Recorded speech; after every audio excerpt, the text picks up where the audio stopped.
Boa tarde, amigos. Aqui vos fala Matheus Chibus do canal Ciqueton. Em primeiro lugar, eu queria pedir a todos vocês que se inscrevam no canal, deem o like, compartilhem o vídeo nas redes sociais por apenas R$ 2,99 ao mês. Sejam membros do nosso canal e façam os nossos cursos. Seja o curso de Filosofia Prática, o curso de Teoria Literária e Crítica Cultural e o curso de Apologética Básica. E que vocês principalmente rezem por mim, certo? Que eu estou precisando bastante. Bem,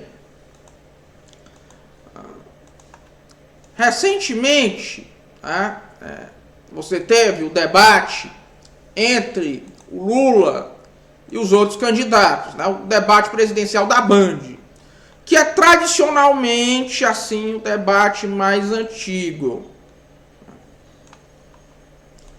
É um debate que criou uma certa tradição, né? Digamos assim, que na cultura de debates brasileira. Esse debate da Band. E o Lula saiu-se muito mal. Ele foi massacrado pelo Ciro, ele foi massacrado pelo Bolsonaro. Todos os candidatos exploraram a exaustão, né? A fraqueza do Lula como um debatedor. Isso não vem de agora. O Lula sempre foi um exímio perdedor de debates.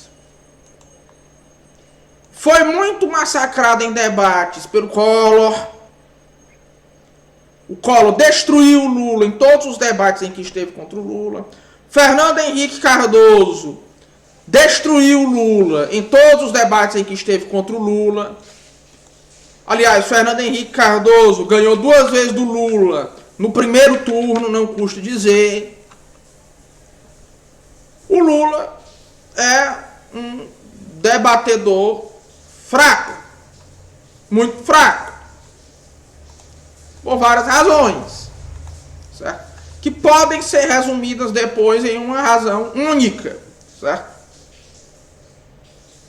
Vamos lá. Em primeiro lugar, o Lula não é uma pessoa que tem uma capacidade argumentativa muito baixa.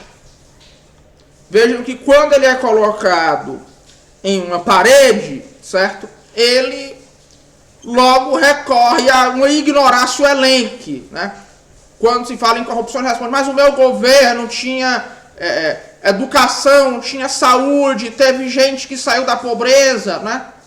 O Lula também é uma pessoa que cresceu em cima de um discurso monótono, um discurso exotérico, monótono, que é a única coisa que ele tem a oferecer. E nisso Jair Bolsonaro disse, falou com a razão, certo?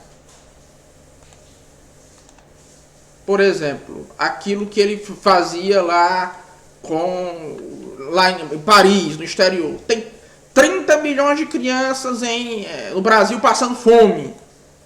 E o Jaime Lerner, então prefeito de Curitiba, disse, mas Lula, não existem 30 milhões de crianças no Brasil. O Lula não, ele vive de um discurso monótono que é algo que se sustenta exclusivamente na base da pena, na base da comoção. Né? E por que ele se sai bem quando ele tenta aplicar isso contra outras pessoas? Não, por quê? Porque existe uma coisa sobre o Lula que é uma parte da mistificação que se criou a respeito do Lula, que é o quê? Essa história de que o Lula é um bom orador. Não, o Lula não é um bom orador. Você quer uma prova disso? Citem-me uma frase do Lula. Uma frase do Lula que não seja uma gafe, né?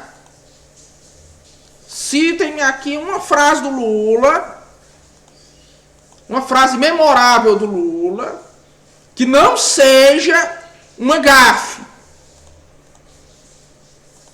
Resposta, não existe. Ninguém se lembra de nenhuma frase do Lula, certo?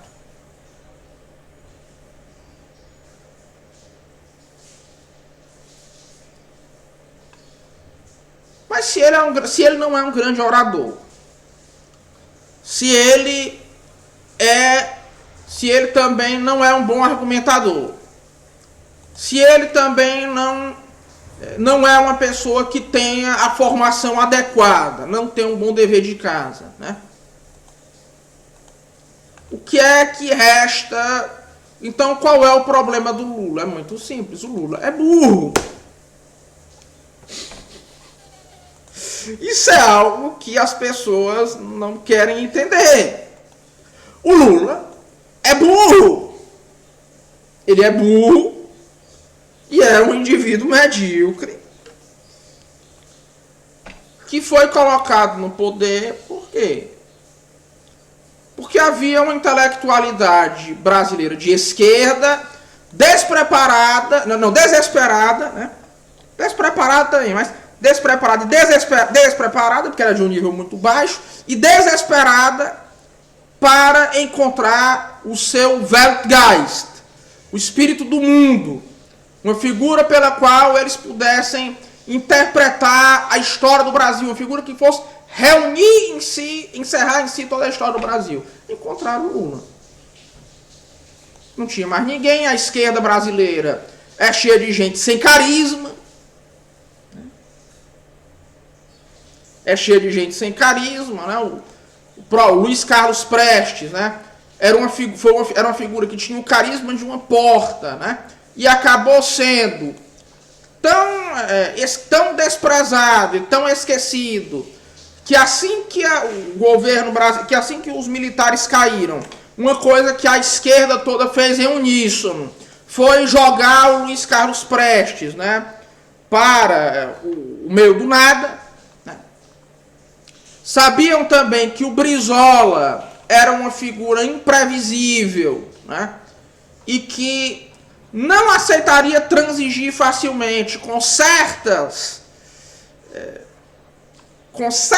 tendências da esquerda brasileira. Por exemplo, o Brizola não tinha esse aspecto de política sexual, que é uma coisa tão forte na esquerda brasileira desde 22. Abre ovo, né? E também o Brizola era uma oposição real ao establishment, né? E a esquerda brasileira sempre foi uma esquerda, em grande parte, dominada por filhos da burguesia e do estamento burocrático, que não tinham, na verdade, um interesse de uma renovação das elites, né? Ao mesmo tempo, esse pessoal aí, em grande parte, o PT, o setor paulista do PT, em grande parte, recebeu um influxo maciço de gente que foi da desgraça chamada Quarta Internacional, certo?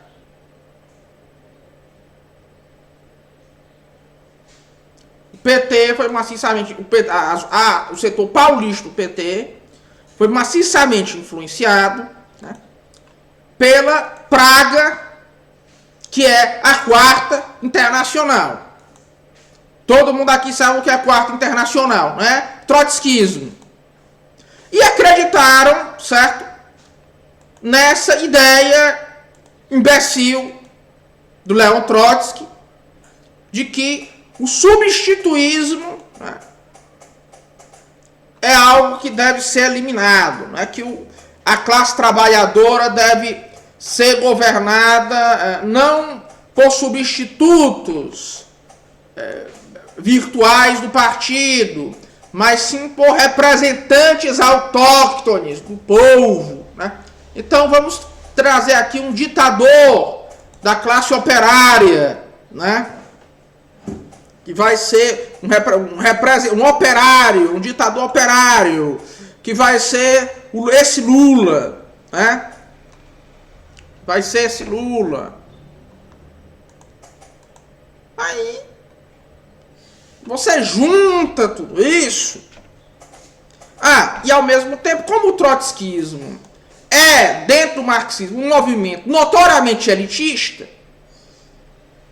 isso é uma crítica que, por exemplo, os stalinistas faziam com muita razão em relação ao trotskismo, o trotskismo brasileiro, grupos como o Libelu, Liberdade e Luta, né, Libelo, sei lá como é que se pronuncia essa desgraça, né, eram notoriamente elitistas, eles ficavam tranquilos. Por quê? Porque nós vamos ter aqui uma liderança, né, pela qual nós já estamos apaixonados, um líder pelo qual nós estamos apaixonados e que vai fazer tudo o que nós, os iluminados, né, os intelectuais do partido, quisermos. Aí, meu amigo, o resultado disso aí é que você tem o Mr. Satan da vida real. Um indivíduo completamente medíocre, burro, que é colocado como a encarnação, como a chave hermenêutica, a figura pela qual a história do Brasil deve ser interpretada. Chave hermenêutica da história do Brasil. O Zeitgeist, toda a história brasileira convergiu para chegar nesse sujeito. A literatura deve ser interpretada, né, tendo como fim último Lula. A história a cultura deve ser interpretada tendo como fim último o Lula também.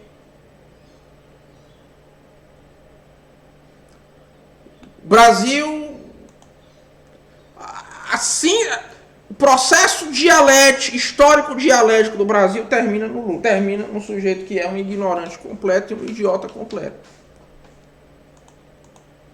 Aí não, mas ele tem um conhecimento empírico superior. Né? Isso aí não sabe. Não, ele não sabe de nada. Ele não sabe de nada. A verdade é essa, ele não sabe de nada, ele é burro. Tá? É por isso que ele não pode ser um debatedor.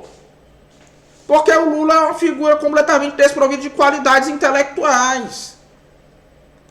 Você colocando Lula contra uma figura completamente desprovida de carisma, como é o caso do Fernando Henrique Cardoso, né? O Lula ainda assim levava pau. Tá?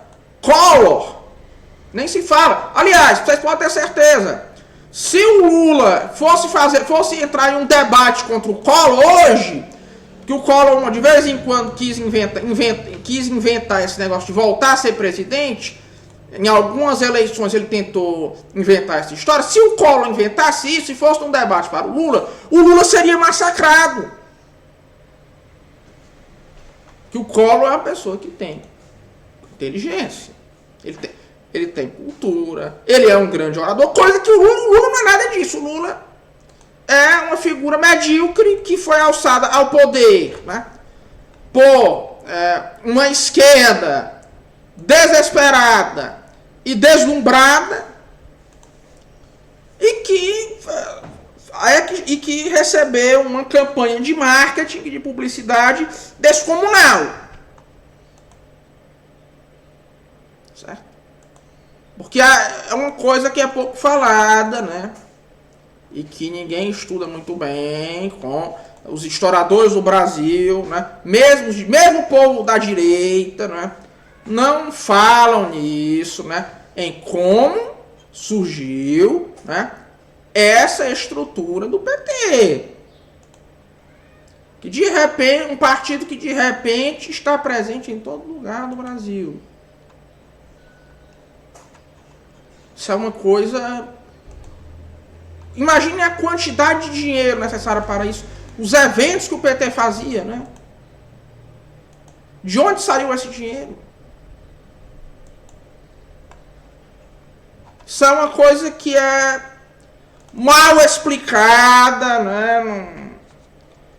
Ninguém sabe muito bem explicar de onde veio isso, né? E tudo isso se verteu para uma campanha de publicidade descomunal em cima da figura do Lula. Pois é. É isso aí. E eu? O que tem a ver com isso? Nada. Pois é fundamentalmente isso. Um forte abraço a todos e até logo. Rezem por mim, viu, pessoal? Até mais.